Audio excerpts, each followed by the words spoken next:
Under the moonlit silence of the royal desert, Sheikh Hamdan sat alone beneath the vast Dubai sky, the stars above whispering secrets only a poet could understand. The world saw him as a prince, a leader, a figure of strength, but tonight, he was just a man with a heart quietly trembling in love's presence. His eyes traced the golden horizon, where the wind carried her name softly through the dunes, and his lips moved in silence, crafting verses that would one day become his proposal, not in grandeur, but in truth. He didn't need diamonds or thrones to speak his heart, he needed words, words that could touch her soul the way she unknowingly touched his. For months, Sheikh Hamdan had hidden his feelings behind the poetry he shared with the world, his emotions buried in metaphors and rhymes. The world read them and called them beautiful, but only she, the woman his heart had chosen, would one day know that every line was written for her. His proposal wasn't being planned for the cameras or the kingdom, it was being written in the secret chambers of his heart, guarded by verses and loyalty. He planned not an ordinary proposal, but one that would echo through eternity, a confession written not on paper, but on the wind, the same wind that once carried his lonely prayers. He imagined leading her into the desert, where no walls or guards stood between them, only the soft sand and the whispering night. There, beneath a sky that had watched his every heartbreak, he would finally let his guard down and say, "You were never just a dream, you were the reason I survived the silence." The palace didn't know of his plan. Even his closest companions, who had ridden beside him through endless nights of poetry and pain, sensed something was different but didn't dare ask. For once, Fazza's words were locked deep within him, protected like treasure. The poet in him had gone quiet, but the man in him was alive with purpose. He had always believed that love, when real, didn't need witnesses, it needed sincerity, and he was ready to offer her a love that came not from royalty, but from his most human depths. He envisioned every detail, the scent of oud carried through the wind, the lanterns glowing softly against the golden sands, the silence between them speaking louder than any poem he had ever written. He would not arrive in a convoy of horses or cars, but quietly, as he always preferred. The desert would be their cathedral, and the stars their audience. He would kneel before her not as Sheikh Hamdan, the ruler's son, but as Hamdan, the poet who had finally found his muse. His proposal would not be wrapped in rehearsed lines or royal ceremony.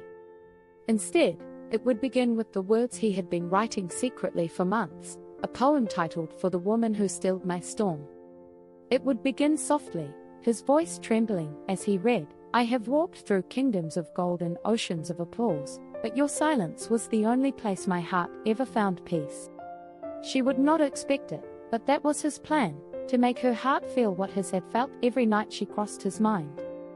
There was something almost childlike in his anticipation. The world often painted Sheikh Hamdan as unshakable, yet love had reduced him to a poet lost in the beauty of a single soul. He found himself praying again, not for success or fame, but for her understanding. For her to see past the title, the luxury, the legacy, and see the man who only wished to love her purely. His secret proposal plan wasn't just about asking for her hand, it was about offering her a lifetime of quiet devotion and endless poetry.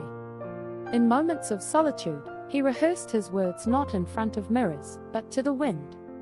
He would whisper, "If love had a shape, it would be your name in my breath." He imagined her eyes meeting his, soft but certain, and the silence that would follow, the kind of silence where two souls speak louder than 1,000 words. He didn't want a yes out of duty or admiration, he wanted it out of love, out of the same fire that burned within his own chest. He also planned something only the truest poets would think of. After his proposal, he would hand her a sealed letter, one he had written long before meeting her. It contained his promise, written years ago when he was still searching for her, "To the one I have not yet met, I will wait for you, even if waiting means my lifetime." That letter, written in solitude. The thought of her smile haunted his nights and healed his days. He wrote countless drafts of what he might say, then tore them apart, realizing that the truest proposal required no script. It only required a heart that could speak without fear. And Sheikh Hamdan had decided, when the time came, he would simply look at her and say, "You are my home, in a world that never stops moving." As the night of his plan drew near, he looked out over the royal balcony one last time, the lights of Dubai glittering like scattered dreams beneath him. He smiled, not as a ruler, but as a man who had finally found the courage to love with simplicity. His proposal was ready, not on paper, not in words, but in the rhythm of his heartbeat. Somewhere deep within, Fazza whispered to himself, "When she becomes mine, the desert will finally rest." The night finally arrived, quiet, sacred, wrapped in a silver moonlight that felt like it had been waiting just for them. Sheikh Hamdan rode alone into the desert, dressed not as a prince, but as a man who had come to surrender his heart. The air was calm, the stars scattered like blessings across the heavens. Lanterns flickered in the sand, their golden glow forming a path that led to the place he had chosen, a small clearing surrounded by dunes, untouched and eternal. There she stood, her eyes reflecting the night sky, unaware that this was not just another evening, but the moment her name would be written forever in his destiny. When she turned to him, his breath caught in his throat. All the poems he had ever written vanished in an instant, for no verse could compete with her presence. She smiled softly, unaware of what was to come, and he felt the weight of years lift from his shoulders. The wind carried a faint whisper of oud and roses, the same scent that had followed him since he first dreamt of her. He took her hand, his fingers trembling slightly, not from fear, but from the magnitude of love that had finally found its home. The desert around them grew silent, as if the earth itself waited for the prince to speak. He began not with grandeur, but with poetry. His voice was low, steady, touched by emotion that couldn't be rehearsed. "You were the line missing from every poem I wrote. I searched for you in the stars, in the dunes, in the echoes of my own silence, and when I stopped searching, you appeared."